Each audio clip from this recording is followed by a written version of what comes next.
Well, thank you for defying Frankenstorm, Sandy, and coming here, and above all, thank you, Harry, for your defiance of Frankenstorm, Sandy. Yes. What we're saluting includes Harry spending the night in Detroit Airport and a number of hours in addition. So it's terrific that he can be here. I'm Dick Miller. I teach in philosophy and direct the program in ethics and public life. As a previous speaker in the series, Larry Bartels, mentioned, Americans say that they think equality of opportunity is just ever so important. For several decades, the Pew Research Center has asked people this question: do you agree that our society should do whatever is necessary to make sure that everyone has an equal opportunity to succeed? And over the past quarter century, routinely, about 90% of the respondents have said, yes, whatever is necessary to make sure that everyone has an equal opportunity to succeed.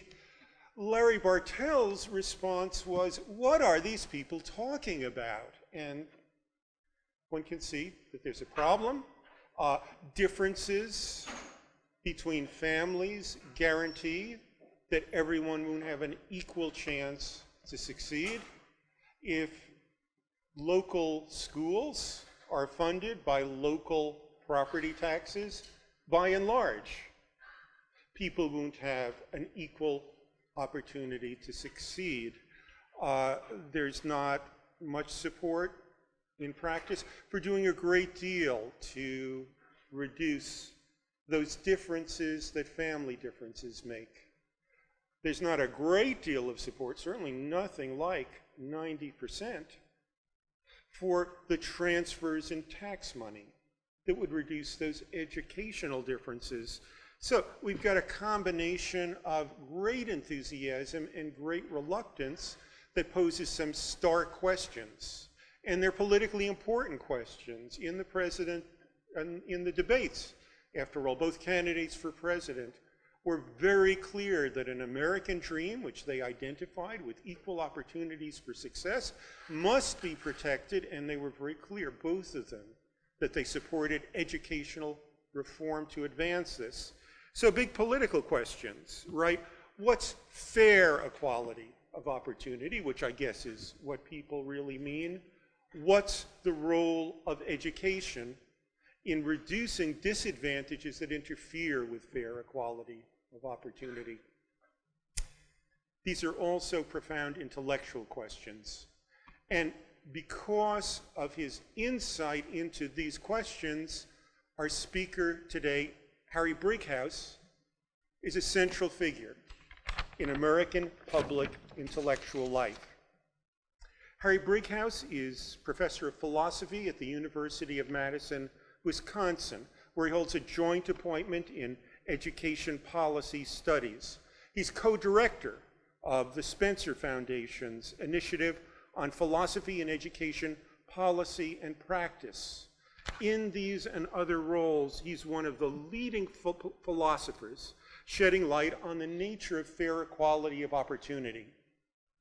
In my view, he is the leading political philosopher, examining in detail the proper role of family life and education in fair equality of opportunity.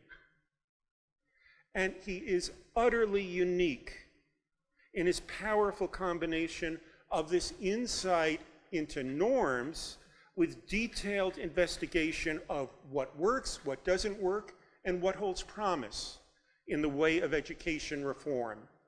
In sharing this powerful combination, he's written such influential books as Educational Equality, On Education, Justice and School Choice, and Social Justice.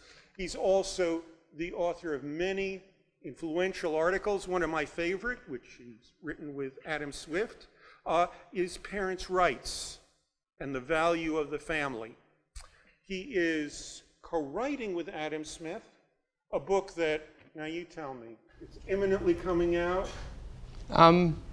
It's in the final redraft. In the final redraft. And in question period, you can press Harry if you want on just what that means. It'll come out with the earliest time possible that a copyright date of 2014 allows, for reasons that have nothing to do with me, but to do with Swift. Okay.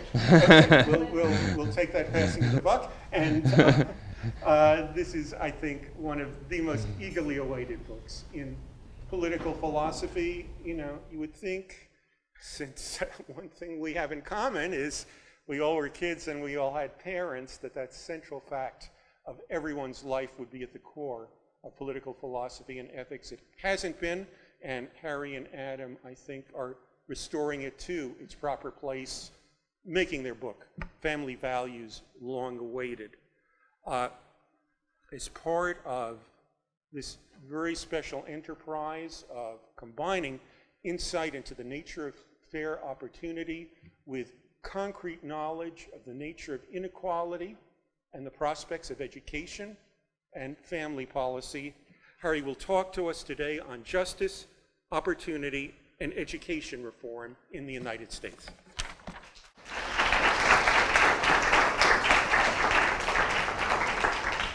Thanks. I should just clarify about the book. The reason Swift has some strategic reason for wanting 2014 to be the copyright date.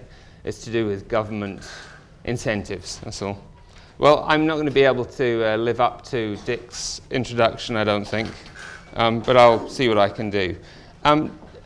Dick told me to concentrate more on the norms that underlie the values considerations that underlie the big debates and big issues, and somewhat less on the policy, and I will do that. My observation about, I will talk about policy some. My observation about policy, though, is that the two candidates in the big election, the presidential election, actually they have disagreements about higher ed, but their disagreements about K through 12 ed are not large. Romney seems to think they're larger than they are. If you read Romney's website, he says that he will do what, and then he describes all these things that Obama has been doing, and then says, unlike Obama, who's been doing, and then says these things that Obama hasn't been doing. I will talk, I think we can make some fairly confident predictions about what will happen, and I'll say a word or two about them toward the end. I start with the slide that's really, imposing. I really like this quote. It's from Jerry Cohen, who was a political philosopher in Oxford. And what it says something about what philosophers do. And so I thought, I'm imagining most of the people here are not philosophers, and I imagine some of you are thinking, why on earth is a philosopher talking about these things? And I thought this would just reinforce that question. This is what he says. He says, philosophers don't know how to compute in general terms the comparative weights of the values, all of which deserve consideration.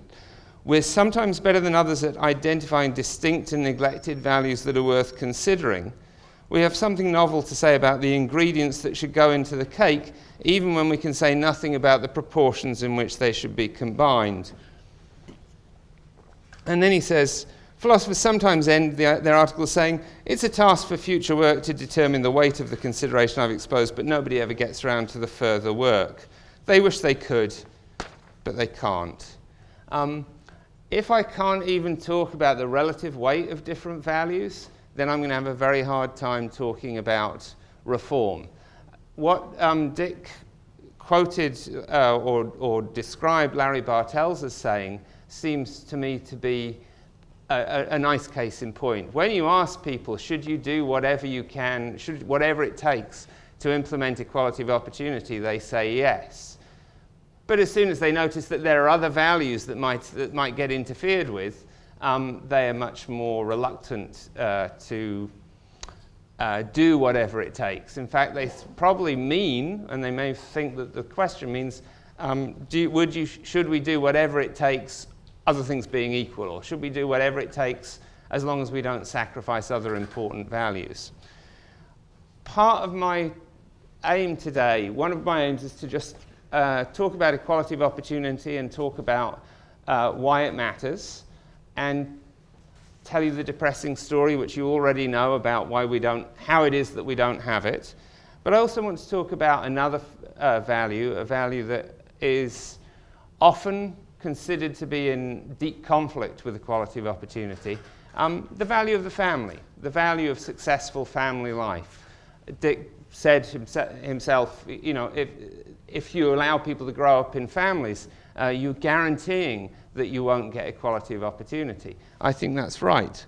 And so we need to say something about what the value of the family really is, and about how we should weigh it against equality of opportunity. And then we need to say something about what that would mean if we were thinking about actual practices that but he doesn't even get on to saying what we might actually do. All he's gotten to is saying, oh, we've got some values and we can tell you what they are, probably with more precision than could possibly be useful for practical purposes. I sort of think that as being the philosopher's job. And we can't even give you the weights, and I'm not going to tell you what to do. Okay, so before I go into the actually identifying any values, I want to say something about how values considerations play into our evaluation of policy and our evaluation of the world. I've got just a 6-stage sequence. Okay, so hold on. First, what you should do is you should try and figure out all the values that are at stake. You do this when you act as an individual. You should do this when you're thinking about voting. You should do this when you're thinking about implementing a policy. You think, okay, what values are at stake in this decision? And you try and identify all of them. Equality of opportunity might be one of them. Equality of outcome might be another. Benefiting the least advantaged might be another. You'll see that I think it is. The family might be another. The next thing you have to do, that's what philosophers are good at. The next thing you have to do is you have to think about what weight they have relative to each other. Which is more important? How much more important is it than any other? Then, and this is why philosophers need social scientists, and I'm afraid social scientists need philosophers, you need to work out how well realized those values are in the world. Now, you can only work out how well realized they are in the world by looking at the empirical evidence. But you can only do it by looking at the empirical evidence if the empirical evidence is actually about how well they are realized in the world. Social scientists can't just go off and, well, they can, of course they can. Social scientists can go off and study whatever they want, but it would be much more useful for us if they went out and studied what mattered, found out the facts about what values are actually realized. So, what do you do then? Then you look at the proposed reform packages. You look at what people are proposing to do, and then you have to make judgments about how well what they're proposing to do will realize the values that you have to care about relative to how well they're already realized in the world and relative to each other. You've got two reform packages and the status quo. You want to know of each reform package which values it realizes better than the other, which values it realizes better than the status quo, and which values it realizes worth, and then you do the weighting. That's 4 stages. The 5th, work out how probable it is that the reform packages that you're being offered will actually succeed. This is a non-trivial task. People propose lovely reforms. My favourite example, or my unfavourite example, is the McCain-Feingold campaign finance reform.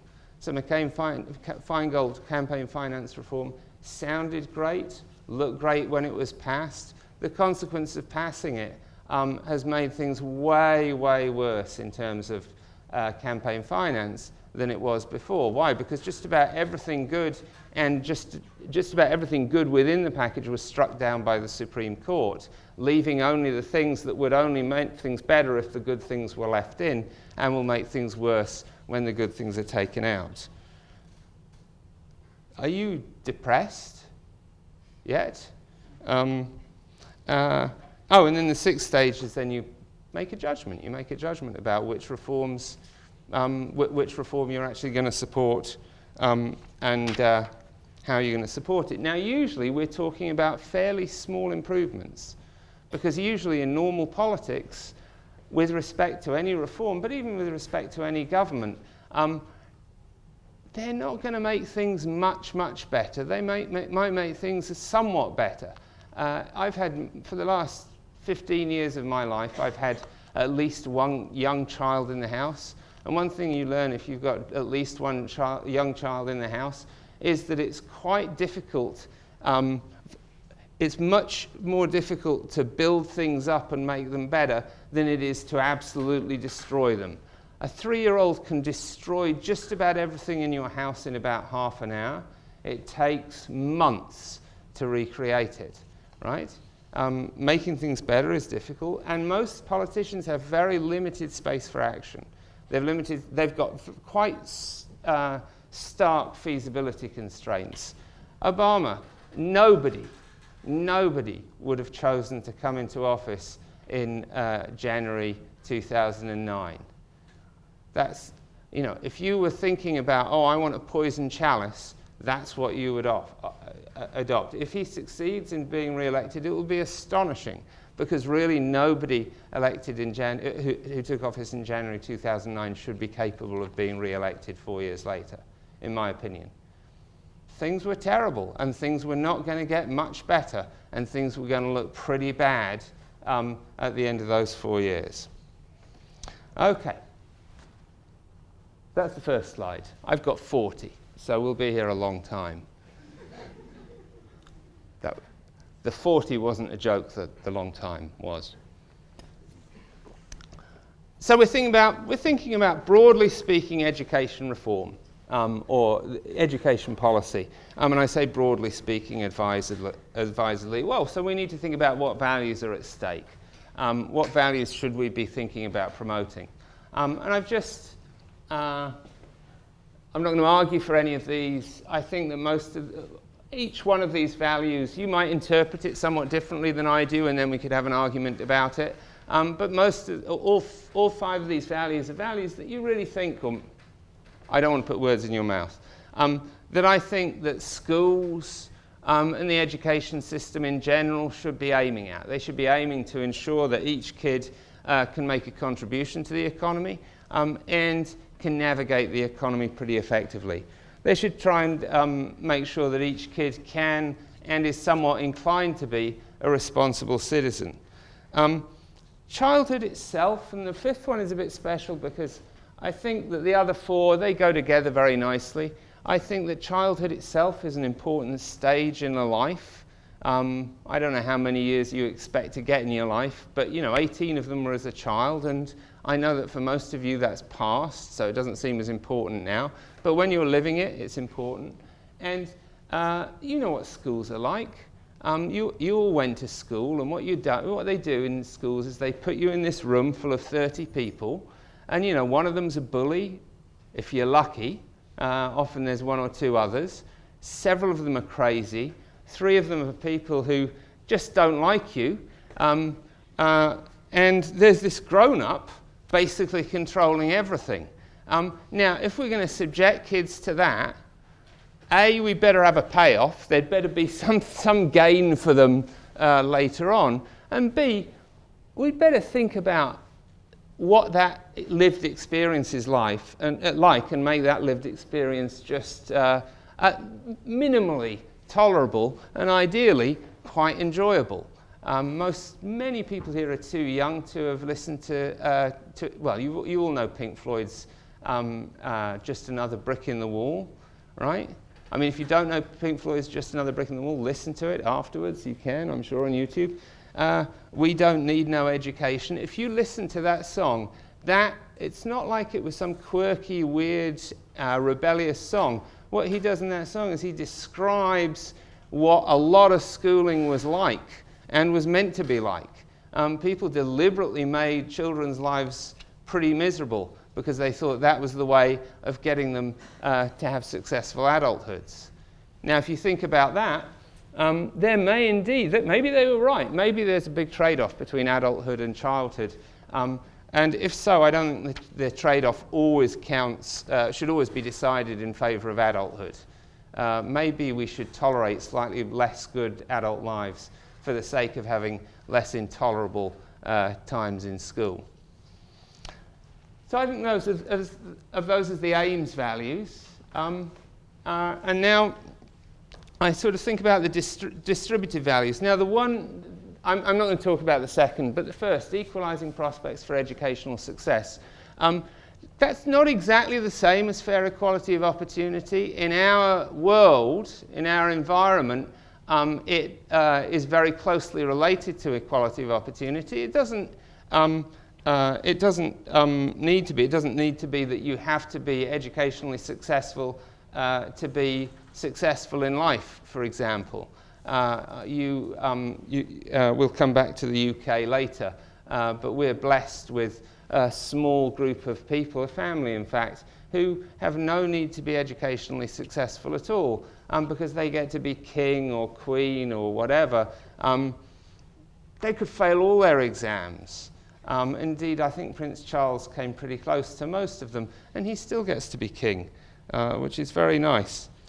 I'll come back to that, but first I want to mention some other values. So when you're thinking about building an education system, reforming it, you think about what we should be trying to get children to be like, but then you're also thinking about how you are going to distribute the investment in the building of their human capital. The idea of equalizing prospects for educational success is that we should invest it so that prospects are pretty much equal, or so that human capital development is pretty much equal.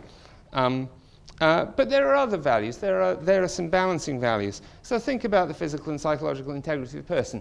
My eldest daughter just loves school, and she tries really hard. She's not always successful, but she's learned how to try through enjoying school. And the truth is, you'd have to really treat her pretty badly for her not to have enjoyed school. She's just that kind of kid. If they beat her every day, you know, she'd probably complain a little bit. But basically, she'd still be enjoying it. If they beat her a lot every day, then maybe you could make her miserable enough that she'd do as badly educationally as some other kids would. We don't beat her, partly because we want her to enjoy the time there, but also because we care about the physical and psychological integrity of the person, and we care about that. We're willing to give up some equal opportunity for the sake of not beating up my kid, for example. I hope none of you were beaten up in school. It is a miserable experience. The one that I want to talk about most, though, is successful family life, because that's these balancing values. I call them balancing values exactly because we often are involved in having to make trade-offs between these values and the other values I've mentioned. And as I say, the one I'm interested in is the trade-off between this, successful family life, family values if you like, and this, equalizing prospects for educational success. Now this is how we sort of, I've modeled this on Rawls's fair equality of opportunity by saying that the prospects for success may indeed turn on natural talent and willingness to exert effort, but should not at all reflect family background.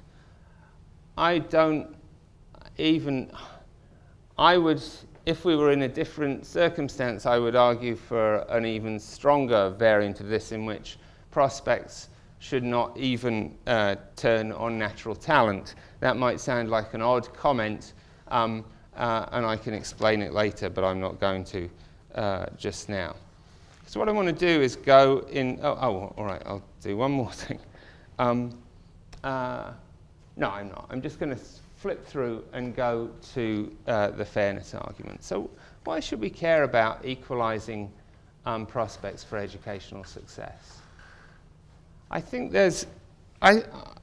there's nothing sort of particularly exciting or new about the argument I'm going to give. I think it really, should I do this? I think it reflects a set of intuitions that we all broadly have. How much weight we give to them will vary. But we understand, first of all, that the rewards distributed in our society are distributed unequally. Right? And it's not just income that's unequal. If it were just income that was unequal, well, we could live with that. People who care about money are, shallow. And if it was just money that was being unequally distributed, we'd say, well, some people are envious, other people are not. It's just the luck of the draw. But of course, that's not true. There are much more important things than money that are unequally distributed. Status is very important. The sort of interestingness that goes with certain occupations. Some people have work lives that are miserable and dull and dreary. They work very hard at them. Other people have work lives that are really fun and exciting and interesting. One of my friends who's a dean says, I think wrongly, he says, obviously the best job in the world is being a rock star. That's the bit I can't quite get. But then the second best job in the world is being a professor. And being a dean is somewhere way down there, is what he said. So explaining why he gave up being a dean to going back to be a professor. But being a professor, you get loads of control over your daily life. You get to interact with interesting people. You get to teach people. You get lots of, once you've got tenure, you get lots of positive experiences. It's an unusual. Surgeons, I think they have an interesting life. Me, I couldn't bear it. Sticking your hands in those people and whatever, that just strikes me as revolting. But I gather people think it's interesting and enjoy it. The inequality is socially constructed. I'll say a bit more about that later. But I think lots of us understand this. Education, investment in human capital development, essentially, is a gateway to these rewards, right? It controls access to these rewards, not completely, but very significantly. As I said, Prince Charles, it just didn't matter. I'm kind of a fan of Prince Charles, I should say that, in case this goes on the web. And, you never know how things might go. No, I genuinely am kind of a fan, but, he didn't need any education to get where he is. But most of us do. And the distribution of education itself, again, broadly conceived, investment in human capital development is itself socially constructed. It's not natural that some people, if you think about school funding, I don't think school funding is the greatest proxy for quality, but you think about, we choose how much we invest in schooling. We choose how much we invest in some people's schooling relative to other people's schooling. So in the UK, in fact, the funding system is the US, we know the funding system is set up in such a way that if you live in a wealthy suburb and you have wealthy parents, a lot more money is going to be spent on your education than if you live in a maybe not in an urban area, but in a sort of middle class, lower middle class neighbourhood. A lot more will be spent, and not just by your parents, though that too, but by the government. That's a social choice. In the UK, it's the other way around. In the UK, the government spends about twice as much on poorer kids than it does on wealthier kids. It's just a social choice. That's just what I mean by socially constructed in this case. And just finally, we just think that it's unfair if the way the distribution of education is structured it's unfair that if some people are at a disadvantage in the competition for these unequally distributed rewards because less was invested by others in their development. Everybody who succeeds, everybody who is well educated, everybody who has a lot of human capital has that because other people put lots of investment into them. It is not the case that we succeed by our own efforts. Our own efforts are important for us to succeed, but we succeed by the decisions of other people to be kind to us, to be loving to us, to teach us things, to spend time with us, to put effort into our development. And having some people, the appeal of fair equality of opportunity, or the equalizing educational prospects for educational success, comes from a recognition of that fact.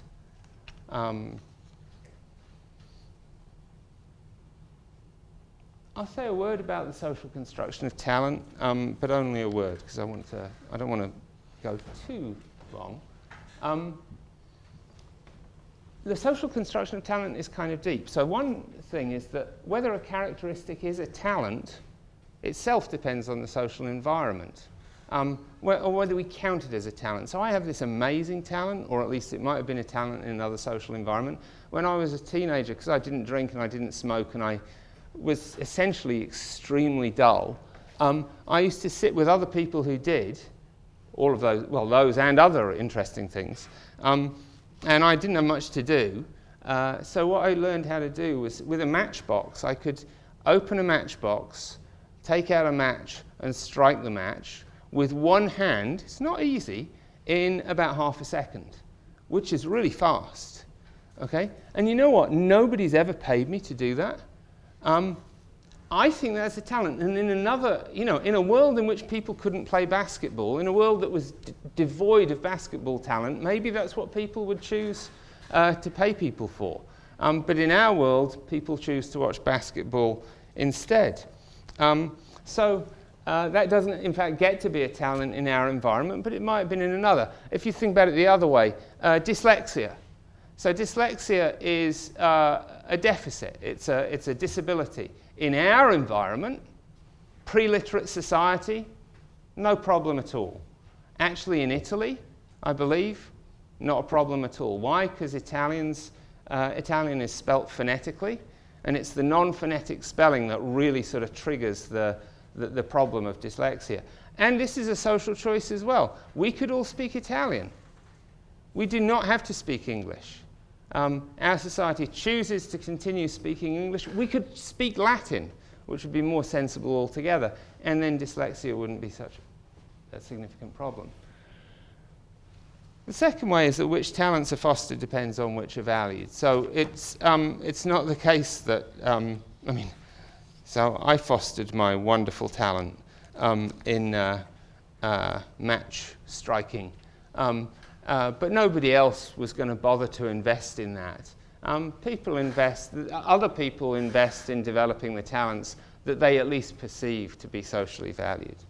Okay, I'm going to flip through the next two slides, unfortunately, because they're quite nice. And now I'm going to ask a little bit about how equal opportunity actually is in our society. So this is... there'll be a commercial break in a second.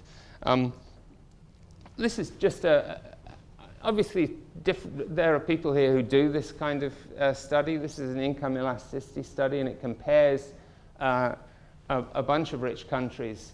All this means is that this is the extent to which the incomes of sons, when they're adults, correlate with the incomes of their fathers, right? And you can see that in some countries, that correlation is relatively low. Denmark, I believe, Belgium is not on this slide, and I believe that in Belgium it's very low as well, although the pre-tax correlation is very high. So the way that the Belgians achieve low-income elasticity is through a quite elaborate post-income redistribution system. You'll notice that the US is very unequal, but you'll also notice that my own home country wins. So don't think that you're number one at everything. I know that some of you will say, look, we didn't win that because the UK has this unfair advantage of having a monarchy. And it is true that we do have a monarchy, and that does skew things a little bit. But that was a choice you made, not to have the monarchy. You could have kept on having it if you'd wanted to. I will say, you know, I'm not anti-American in any way. I've chosen to live most of my life here, but I always do have this sort of slight resentment about the War of Independence because, you know, you got rid of the monarchy and then you didn't come over and finish off the job, which is what I would have liked to happen. Okay, so now there's the commercial break. I want to talk a little bit about specifically how equal prospects for educational success are. And so here's the break. This is a book edited by Greg Duncan and Dick Murnane, Wither Opportunity. It is very thick. I actually thought I'd left it on the plane. I only brought it to show you. I didn't bring it to look at in myself. And it's heavy, but it turned out it was indeed in my bag. It contains pages and pages and pages of studies about social inequality and social disadvantage and educational inequality. I think it's sort of become a sort of Bible to some extent. And some of the slides I'll show you, I'll show you 3 slides, I think, from Sean Reardon, one of which is from his study in here, but others of which are ones that he's adapted from other studies. Guess what? Prospects for educational success are not very equal. So, for example, look at participation in elite education. So the 150, just concentrate on the first of those, the 150 elite, most elite colleges, most selective. So that includes, you know, that's not, you know, it's not the Ivy League plus a couple of schools on the West Coast. It's the Ivy League plus a bunch of schools on the West Coast, plus all of the state flagships that you've heard of, plus a bunch of small liberal arts colleges, etc. It's quite, it accounts for about 10% of the student population, the overall student population. And the percentage of students in those schools from the bottom quartile of the income distribution is 3%, not 25% as it would be if educational success was not correlated with income background. Now look at Sean Reardon's figure. This is his figure on reading achievement. Ignore the dotted line for the moment. Just look at, well, just ignore it. The red line. What the red line does is it traces, using 13 different data sets, it traces the gap in achievement between, okay, am I going to get this right? Is it the bottom? It's the bottom 10% and the top 10% of the income distribution. That's right, Kendra? Yeah, in fact, it says it on there, so good. And what you see is you see I mean, look, it wasn't very equal there. But over time, we've seen a dramatic increase in the inequality. In fact, the increase in the inequality of achievement between the rich and poor is just about the same as the decrease in the inequality of achievement between blacks and whites over that same period. And you also, just want you to note as well that there's a very sudden, it sort of flattens a little bit, and then it goes up much faster around about 1980, around about the cohort born in 1980.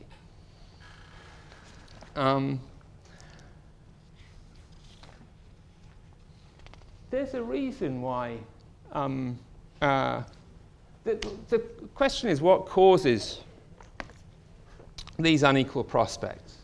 I don't expect you to hold this in your head, but I will give a test at the end, and anybody who can reproduce this. Well, it's just an attempt to sort of show what we're interested in is the middle. We're interested in variation in income, in student achievement.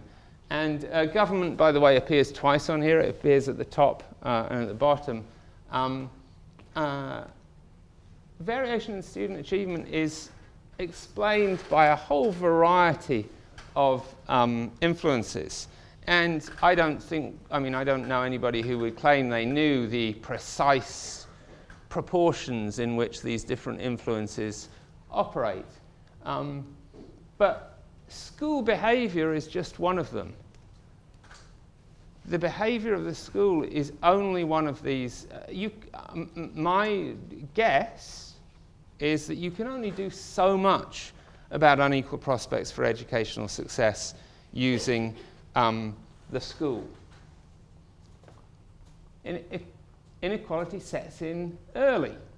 And in fact, it sets in early and in some ways doesn't increase as dramatically as you might expect over the early school years. Children arrive in kindergarten depending on, with different levels of mathematical achievement, with different levels of attention and engagement, with different levels of antisocial behavior that track social class. And that's not surprising. It's not surprising because children, there's a reason why poverty, there's a reason why people don't think, I know, I want my child to do well. I've got a strategy, I'll be poor, right? People don't think that. No, many of you have the option to be poor if you want, and you don't choose it. And you don't choose it partly because you don't want it yourself, but partly because it's not a strategy for raising children. Why? Because poverty is stressful. Poverty involves you in a whole set of stresses and problems that money and other kinds of resources can buffer you against. And it involves your children in those things too. And we should, and so when they turn up in kindergarten, they're likely to be less able, for example, to attend to what the teacher is doing. I'm trying to think where to go here because I'm taking too long. That's what my son says. You're taking too long. But what he means is, he wants to watch Iron Man. And it's taking me too long to go and set him up with it because my 6-year-old does not yet know how to use the TV. So,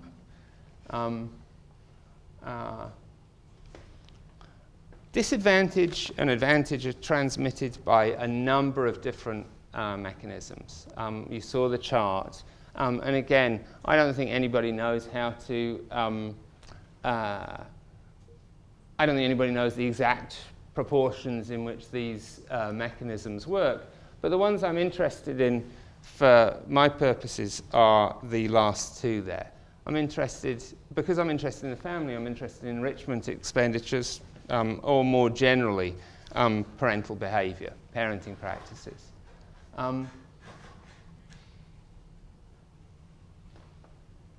I live in is this going to go on the internet? Because if it is, I'm going to be inhibited. I'm not going to be rude, in other words. Okay, so sorry. I can be... Okay, there's a really great book by Annette Lareau called Unequal Childhoods. Many of you probably know it. And she makes a distinction between... She identifies two different child-rearing strategies or child-rearing sets of behavior. She calls one concerted cultivation, which is what she observes among upper-middle class white and black families, and the other she calls accomplishment of natural growth, which she observes among working class and poor families. And you can look at the differences here. Language use is very different. In fact, the extent to which language is used is very different with upper class and lower class children. The way that institutions are dealt with is importantly different. Upper middle class parents, when things go wrong for their kid within an institution, they understand how to navigate that institution. They understand how to get their kid into the different biology class, away from the teacher that the kid can't get along with. They understand how to talk to a doctor, talk to a nurse. They understand when their kid has a cavity, what a cavity is. There's sort of one of the most tragic moments in the book is where one of the kids the parents of one of the kids makes it clear after a visit to the dentist that she doesn't know, as the kid doesn't, what a cavity is. There's a sense of powerlessness and frustration on the part of less advantaged parents. But overall, there's a very different sort of way of going about parenting that reaches deep into the family, right? It reaches deep into it's part of family life. It's not as though, so one of the things you can't do is you can't go and say to these parents, oh, are you doing concerted cultivation? Yes, that's what I'm doing. Are you doing accomplishment of natural growth? Yes, exactly, that's what. People just live their lives, and what Annette Lareau finds is that they live their lives in this way. We all do this. We all make assumptions. We all, not just with respect to this, but everything. We all sort of abide by certain kinds of social norms without really being very critical of them, without really thinking about them, and without necessarily being able to identify that's what we're doing. It's part of, it's second nature, if you like. It's part of our way of life. Sorry, I have to skip the funny cartoon. Oh, I don't know. I'll give you the cartoon. But I'm not going to read it out.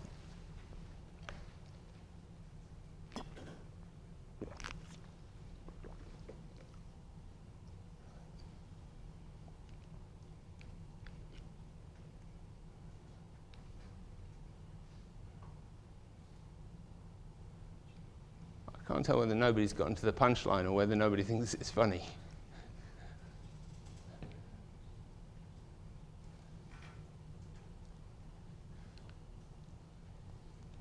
This is an illustration of how natural concerted cultivation feels to the people who are engaged in it. Can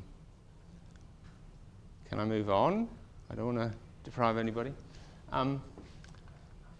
This is also from, I think, the paper by Greg Duncan and Catherine Magnuson in this book. Oh no, it's not. It's Magnuson and Wolfogel, I think. It traces changes in enrichment expenditures. The activities that children are involved in, that they use the word activities as if it's some sort of, as if it's like, you know, chewing gum. And this, it's not really surprising. The top income quintile has benefited more, well, the bottom income quintile has, the gains of growth have gone really to the very top end of the income distribution in this period, and so it's not surprising. I suppose this is better, you know, they could have just spent it all on cocaine, so they didn't, or, you know, or really nice caviar, but they didn't. They spend it on enriching their children. But again, this is something that's happening outside of school. This isn't private, paying for private school. This is something that's happening outside of school, and it's something that you might think it's going to be hard for schools to really fully counteract. Okay. It's not as though, doing all this nice stuff for your children doesn't harm anybody, right? So there are two ways, I mean, you might not be very impressed with one of these ways, but there are two ways in which overinvestment, or, you know, the extent of investment in one set of children harms the other set of children. There are scarce goods. There are scarce, unequally distributed goods. And to some extent, the competition for those goods is positional. To some extent, it's just where you are in the queue is going to affect how well you do.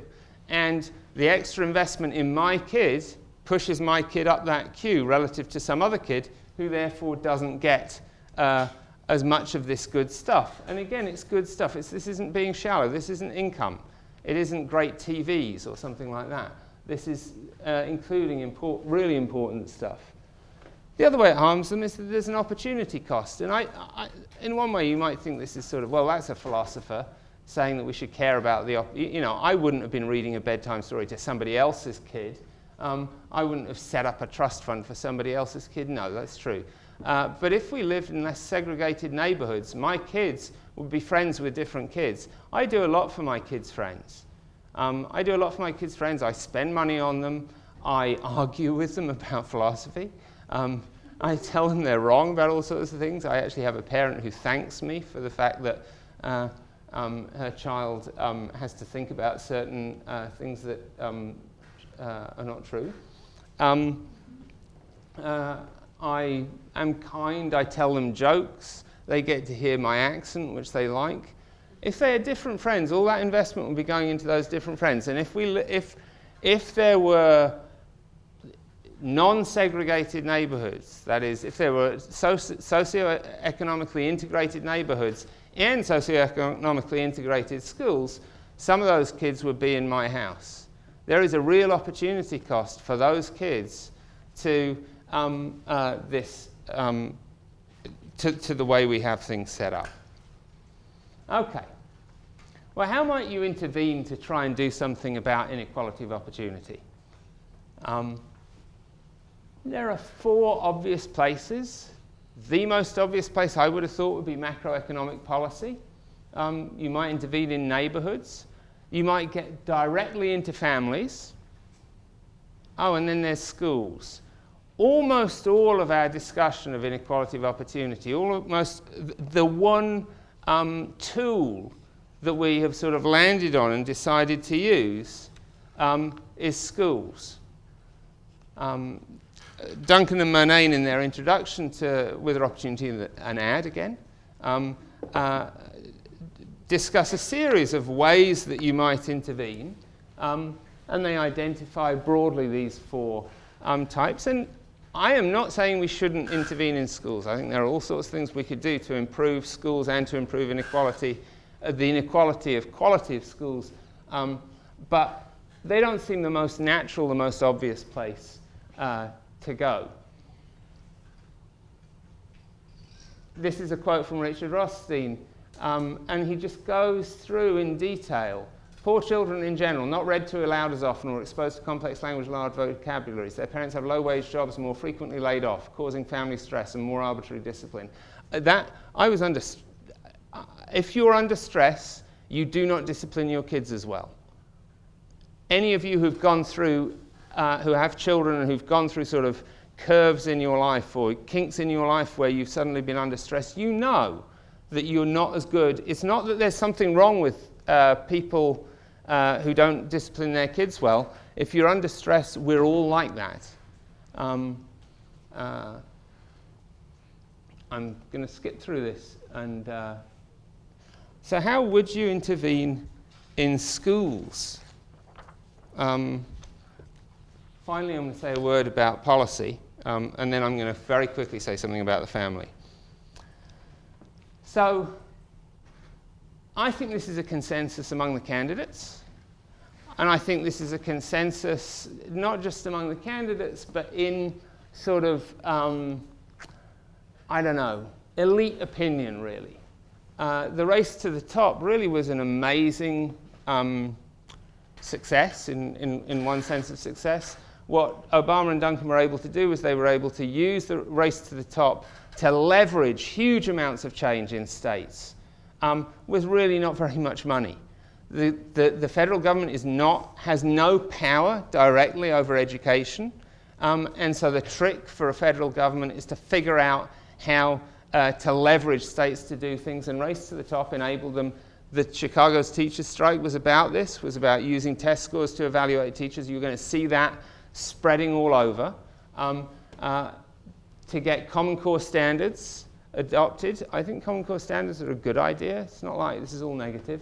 But the principal one is that the achievement gap is for schools to solve. Schools are just the tool that we're going to use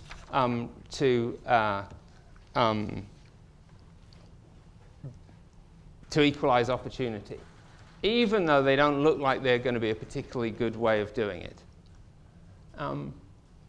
There's very little discussion about the broader environment, and there's also very little discussion. You hear a lot about bad teachers, much less about bad principals, right? Fire bad teachers who you can't fire. Bad principals who, in fact, you can fire, no discussion of them at all, or the culture of management in schools more generally. Rick Hess says in Common Sense School Reform that 1/3 of all principals in American public schools are former gym teachers or athletic coaches, which is not a great thing, probably. We do get a lot of discussion of Finland.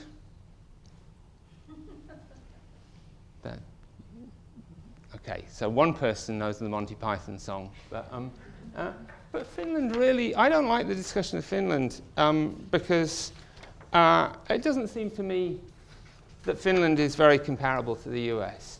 There is no other rich country which allows as many children to grow up in poverty as the US does. And it's not the 23.1 versus the 5.3 you should be thinking about. It's within those. If only 5.3% of children are growing up in relative poverty, very few of them are growing up in really, really high concentrations of poverty, of really high concentrations of disadvantage. Okay, so I'm going to skip through. Why do people think we should talk about schools? And rather than the other things? Well, this is a quote from Nathan Glazer. It's from a review of one of Jonathan Kozol's books, and I think it just sort of captures nicely why I think people, why we have this social consensus in a way that what we should do is think about schooling.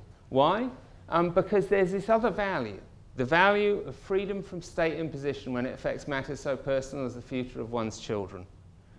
The family, in other words,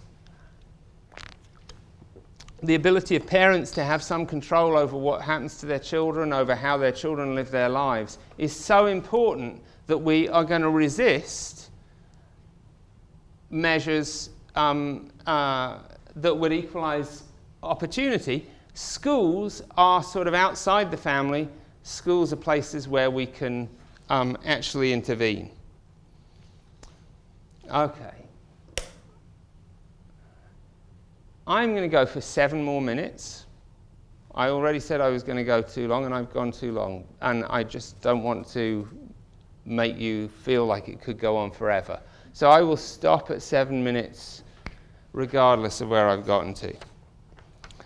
I don't think this is true. So, in other words, I think in our society, it's not true that the family is something that stands in the way of pursuing equality of opportunity.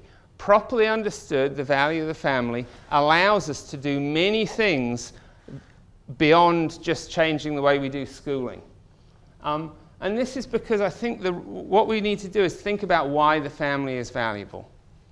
And when you understand why the family is valuable, you have a slightly different way of thinking about the family. So what Nathan Glazer, I think, thinks is that there's this sort of liberty right. There's this liberty right to have a family. We should be free to pursue things with respect to our children. I don't think that's exactly right. I do think we should be free to pursue things with respect to our children to some extent, but it's because of a different view about how the family plays into justice. So the key idea that Swift and I have been developing is this idea of familial relationship goods. So why is it that children have a right to have a parent? Parents do these great things for children. They safeguard and support their developmental interests. The key way that they're able to do this, especially the emotional and moral development, is why you need a family rather than a community to raise you, is because children, especially young children, really need their lover and their disciplinarian embodied in one person. They need to have, they're looking to the adult who they have most to do with to guide them about how to live in the world. They love the person who they have most to do with. They need somebody who loves them and who loves them and then gives them appropriate guidance about how to respond to the world. Children aren't the only people who gain from having a family. Adults have an interest in being parents. They have an interest in being able to raise children. And we sort of capture this by talking about a non-fiduciary interest in being able to play a fiduciary role, in fact, of a certain kind. It's really rewarding to raise children in a way that contributes to people's well-being that is not comparable with, it's not substitutable by, other kinds of relationships that we can have. It's not substitutable for most of us by having a cat or a dog, but it's also not substitutable for most of us by having a lover or a spouse. These are really good things that the family produces for both adults and children. And justice tells us to care about the distribution of these good things.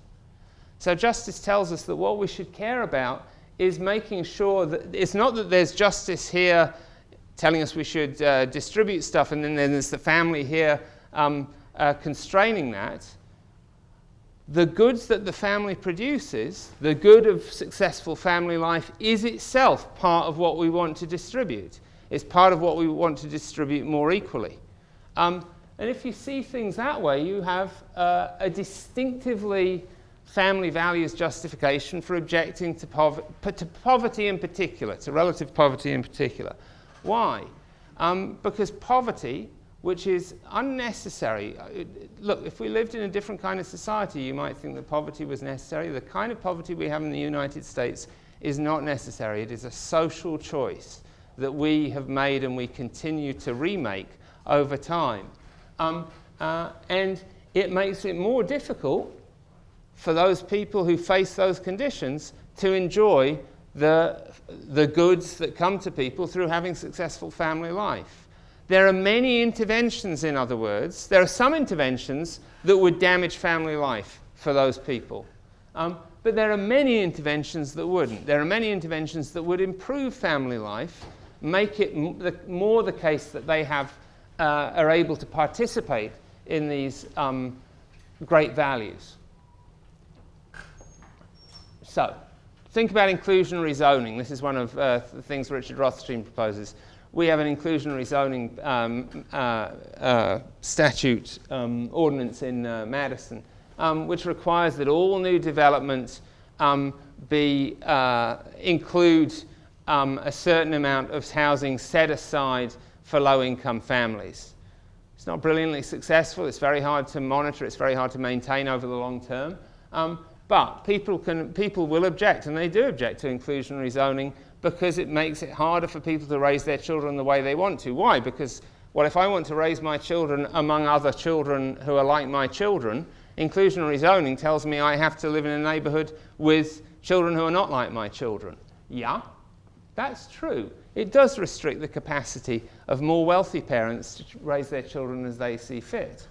But it increases the capacity of other people to raise their children as they see fit.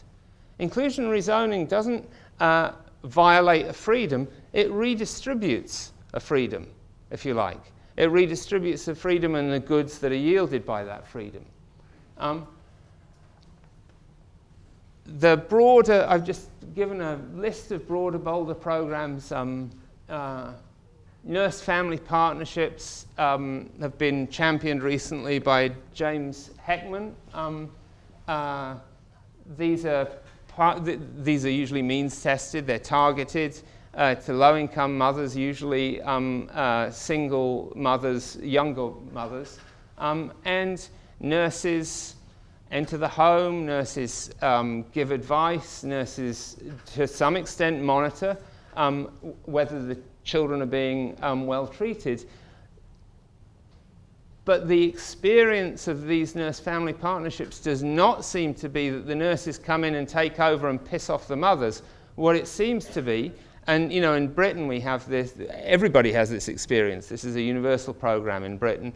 And what happens in Britain is what happens when it's used here, which is, by and large, people think, oh, thank God somebody is paying some attention to me.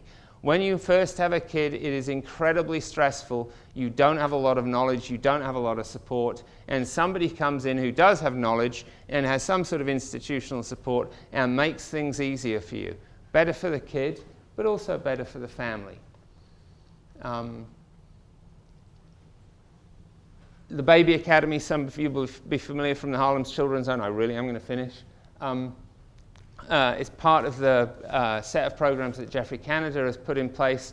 And it's entirely voluntary. Nobody has to go to the baby academies. What they do is they recruit, basically, as far as I can tell, off the streets. They recruit people who look like they're about to have babies. And they take, they go on Saturday mornings to classes. It's basically, prenatal, is it antenatal? Antenatal classes. But antenatal classes and then also postnatal classes in which parents learn about discipline. They don't, in the antenatal classes I went to, all we learned about was breathing, as far as I can remember. At the moment in the labour, when the doctors all ran in and said, "We're getting her out of here. We're going to cut her up and take the baby out. Sign this." The breathing sort of went out the window. But this doesn't just talk about breathing. It talks about how to discipline your kids well.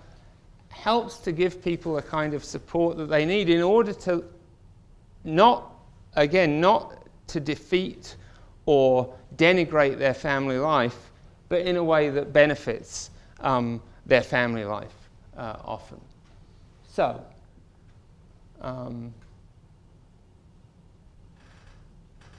I just put this in because I thought, since we're talking about education, K through 12, isn't this a sort of, this is what you have in grade 3. You always have a word of the day. And it just happens to be, thank God, it's still October. It seems to be that the word of the month is grit. Grit seems to be everywhere. This is Angela Duckworth, who developed the grit scale. You can go online, if you just Google Duckworth grit, you'll get to her grit scale and you can find out how gritty you are relative to other people. Grit is this sort of complicated idea of, how well you form a plan and stick at it. And that's, I just thought you'd like a picture, basically. That's Jim Heckman, who's been pushing the same kind of idea. Paul Tuff's new book, How Do Children Succeed, which I think is #1 in the bestseller list now, explains this in more detail. Oh, yeah. So I just tell you what won't happen. This is what will happen regardless of who wins the election. We'll have Common Core standards, a good thing. We'll have urban charters. If people come to the workshop tomorrow, we can talk a bit about urban charters. I'm kind of interested in what people think. And we won't get massive reductions in child poverty levels, which is probably the thing which will do most, both for equality of opportunity and for successful family life. I am finally done.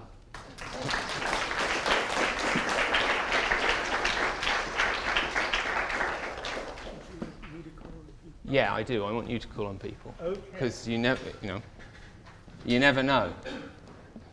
Okay. So, Harry would be delighted to hear your questions and comments.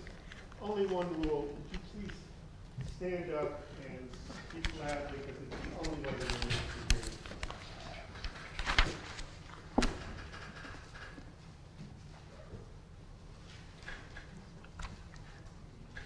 Oh. Yeah. I'm visiting, so I'm hesitating. I'm very interested in the slide of the middle income or the upper income family, and there's a graph. In other words, we're better in line. We talk about different values. Because it seems like there's a social construct even there that establishes the norm. It was a good one. Yeah. Oh, yeah. Concerted Great. cultivation versus accomplishment of natural growth. And I think that concerted cultivation, even the word cultivation, it's a very contemporary notion. So we can see in a different society, natural growth is really being fabulous. Really being fabulous. And so the notion of sort of what I think you really speak about integration being a solution to equalize might not honor difference. Okay, so that's great. So one of the things, so I totally agree. I don't think concerted cultivation is just a social construct. I think it's a totally bizarre social construct. I don't like. I really find it kind of disturbing. I see it around me all the time, and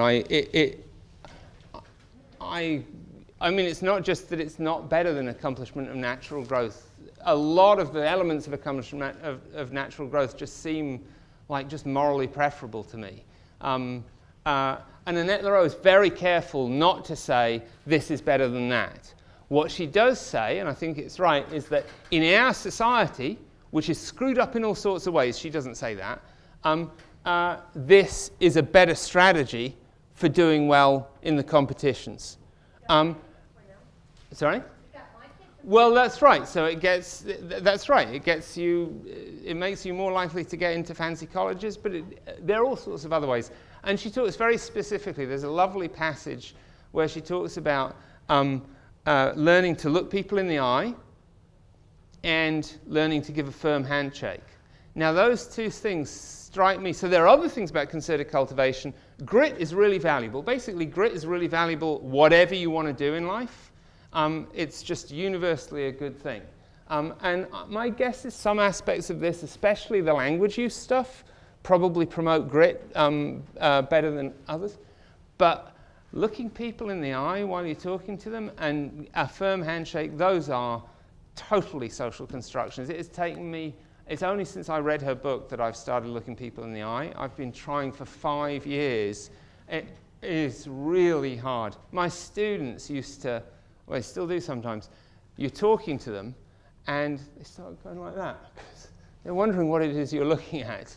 And I know people find it unnerving, but it seems to me totally So I agree. If we want to equalize opportunity, though, given that we're not going to do anything about the other ways in which our society is screwed up, and I don't think we are, we might want to we might want to shift a bit toward what, in my view, is otherwise not a very appealing way of raising kids.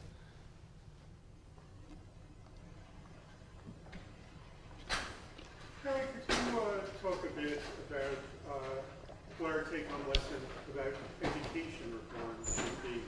Someone might think the take-home lesson ought to be forget about it if you're interested in equality of opportunity. There are these things to help poor people that would be best, that aren't going to happen, the macroeconomic things, and there are family interventions which might happen, which should do good, but forget about schools. On the other hand, some of the things that you're talking about seem not clearly external to school, might be internal, and some, like the Common Core, are internal.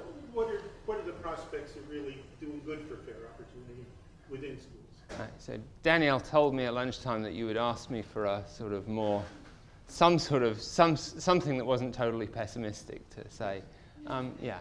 So first thing, just we're not going to see big changes. So nobody should. One of the things that I think is worst for success over time is to have expectations or aspirations that are unrealistic. What we're going to do is we're going to make slow progress and in small ways.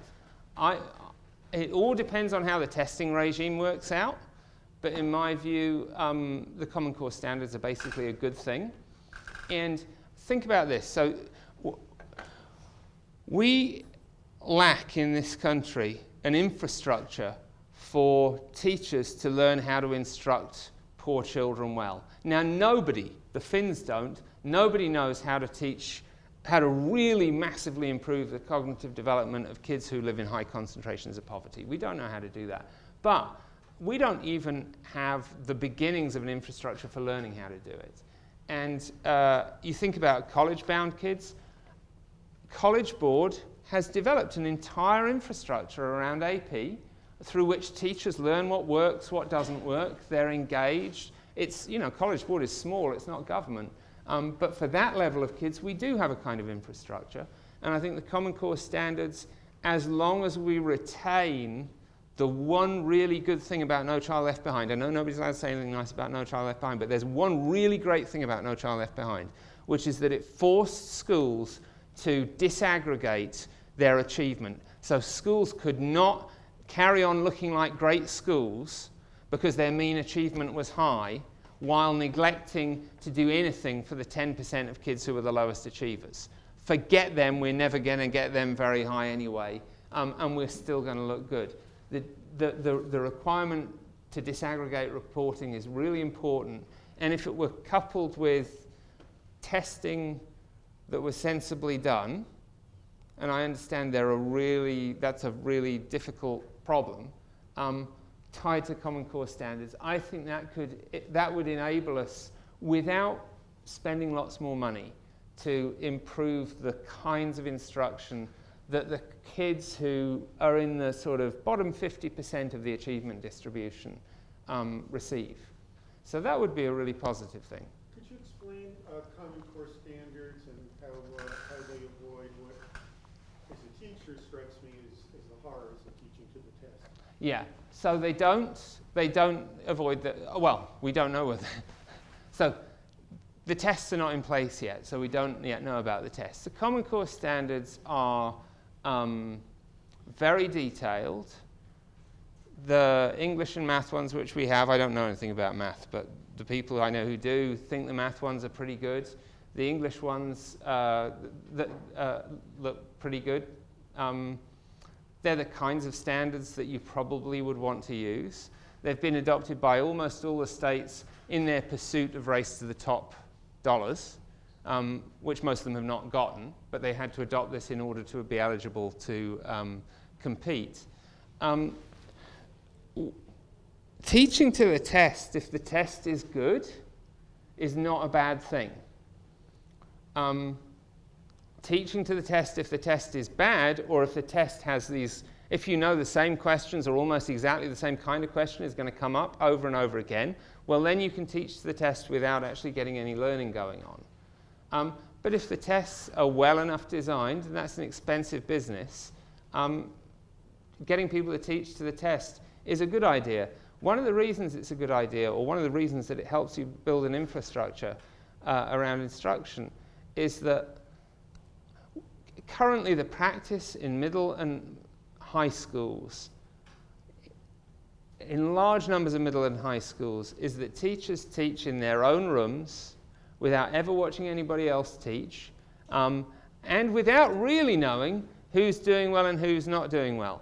They grade the work, but I don't know a single teacher who has a database of performance over time. They grade the work against the work of other kids.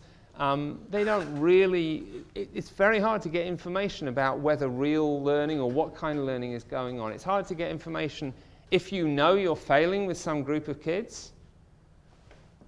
You can have all the incentives in the world to improve, but you want to know who's doing something that works with those kids, and the only way you can find out who's doing something that works with those kids is by having common assessments that enable you to find out, if the other person is just grading idiosyncratically, you don't know whether what they're doing is working either.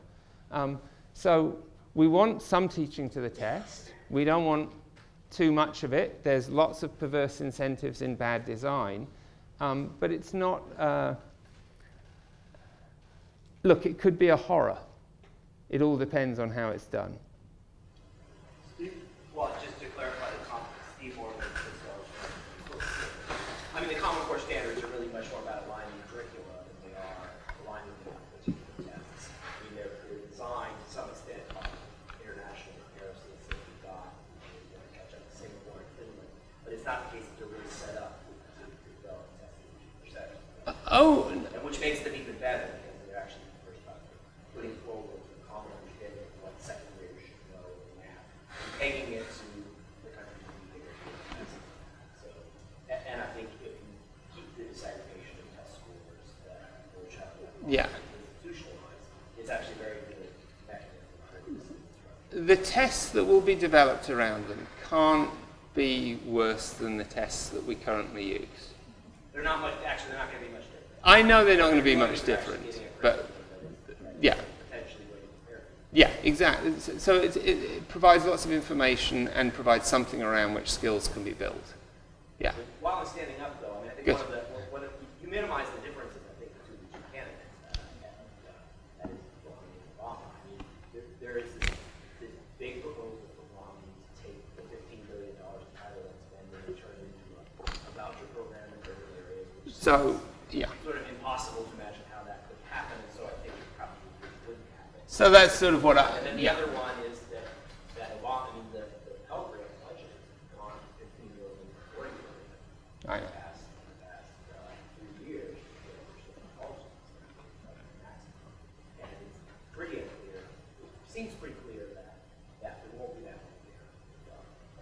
So yeah. So I think that's what I meant when I said higher education. I think there's substantial differences, and that's what I was thinking of. Is that Pell Grants? I mean, it's not just the money; it's also the design. The design might change under Romney in a way that I don't think it will under Obama. Yeah. There's actually, it's not even clear that Obama's going to be able to they'll keep it as a program, but keeping it as actually a funded program that's going to catalyze additional reform. Yes. So what the states do with the Common Core standards is what's interesting, I think. The reason I discount the voucher program is exactly what you said. I think that's a ludicrous promise, and so I don't take it seriously. So I know it's there, but it's just one of those things where I just sort of think somebody's saying something that they have not thought about how they would implement. I mean, that's not going to happen. Maybe he'll take Title I funding and do something else with it. I doubt it. There you go. That's a related question. A few weeks ago, Larry Bartels was here, and he basically argued that the party of the president has real and meaningful consequences for inequality patterns redistribution. But you seem to suggest that it might not. So I was wondering if you could reconcile these different views.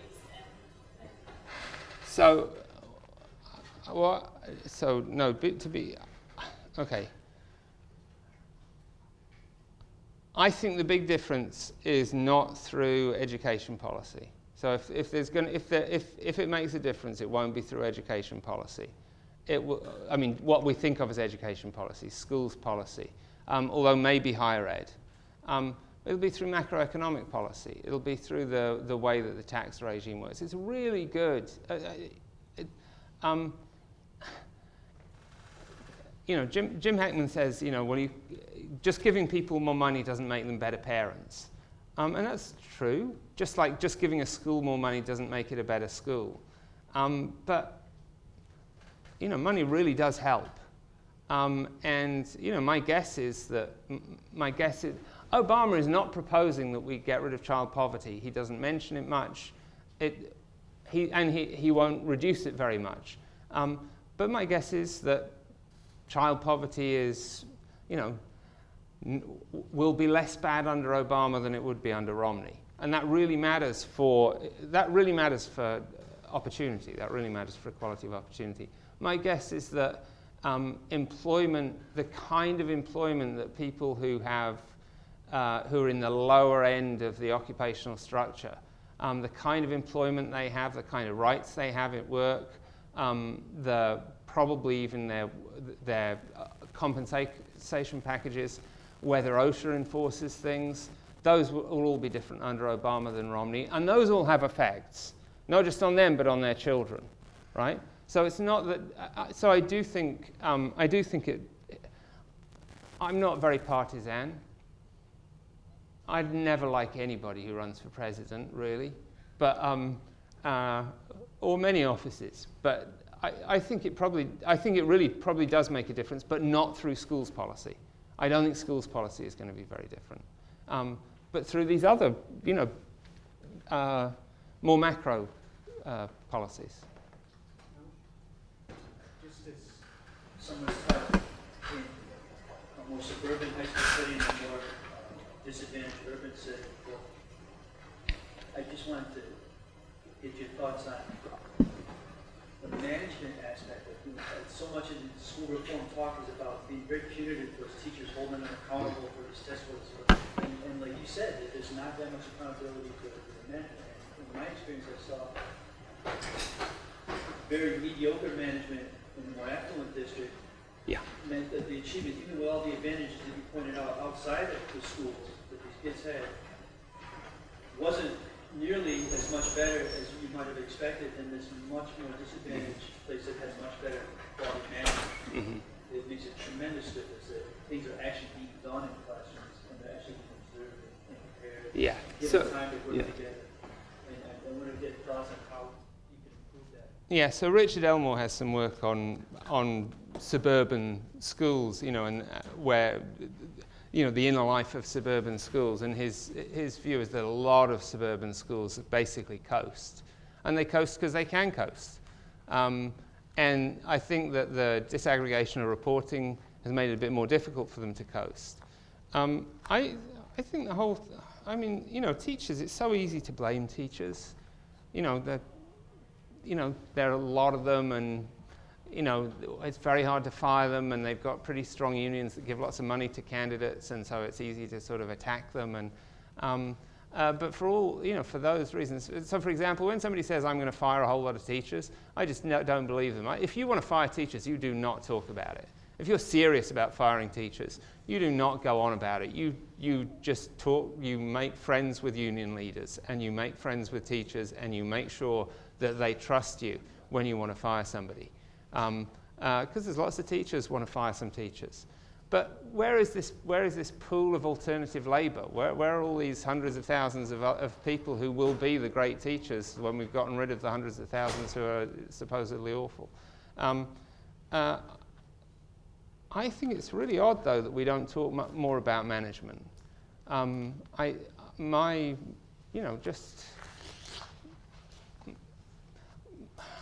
are just, reading lots of school improvement literature and then just basic sort of simple experience doesn't give me a high. It seems to me there's a lot of room for improvement. I'll give you an example. This is from Richard Elmore, so I think I won't give you my own sort of more home example again because I don't want it to get out. But Richard Elmore tells about a study that he did in the Bay Area, and they looked in many schools. And one of the things they tried to figure out, so there are lots of meetings in schools, and meetings often go on without agendas, and they often go on without chairs, and it's not clear what they're about, and there's a lot of time and energy wasted. And they were trying to figure out, but then they'd come across a meeting where it was chaired, and it was chaired really well, not by a principal, but by a teacher. And they examined where all of those teachers had learned how to chair a meeting. Their church and their union, right? Everybody had that incredibly important bit of human capital that they imported into the school, not from the school of ed that they went to, not from any principal having taught them, but it's a way in which churches and unions and other kinds of civil society groups basically subsidize public schooling.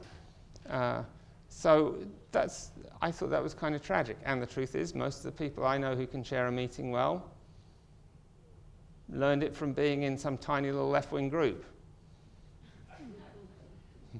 Not mentioning any names. Oh, okay. You invited us to ask you how you differ with Rawls on natural talent, and if you wanted to get into that. Uh-huh. Or, I'll give it to us because it's late and I know you want it. Did you want to talk a little bit more about your particular take on charter schools and how that connects back to your interest in parental partiality? Yeah, okay. I think I'll go with the first, and the second, I think there's a workshop tomorrow and we can talk about the second one. So the first is just, so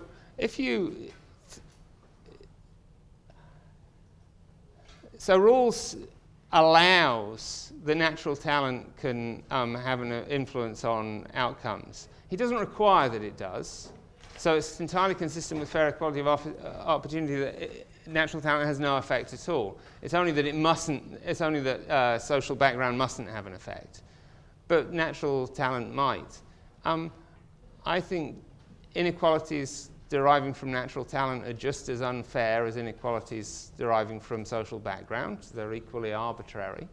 And I also think that there are good reasons to allow both natural talent and, in fact, social background to have some effect. It's unfair, but there are other reasons to allow them to have effect.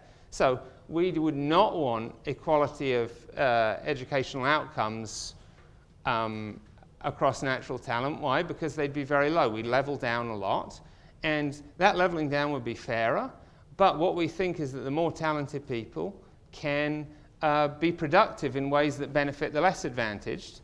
We want to increase the pool of the overall pool of human capital, and I only want to do that in order that that human capital then gets deployed to benefit less advantaged people.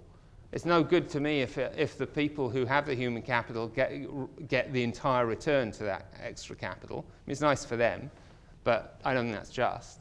But I think there are good reasons to allow.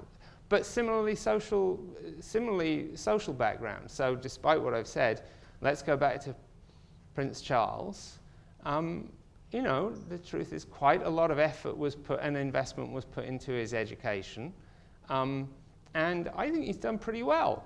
I don't think there's a huge amount of natural talent there. I think we've got all sorts of reasons for supposing that that's not a family with oodles of capacity that comes from their genes. Pretty good reasons for thinking that. But it's much better that they invested, much better for society that they invested money in building Prince Charles's human capital than if they'd just used it to buy really, really super nice caviar or cocaine, right?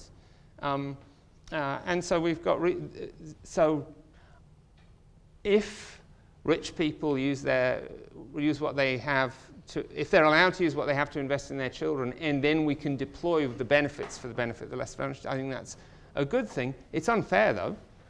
So I think they're basically parallel.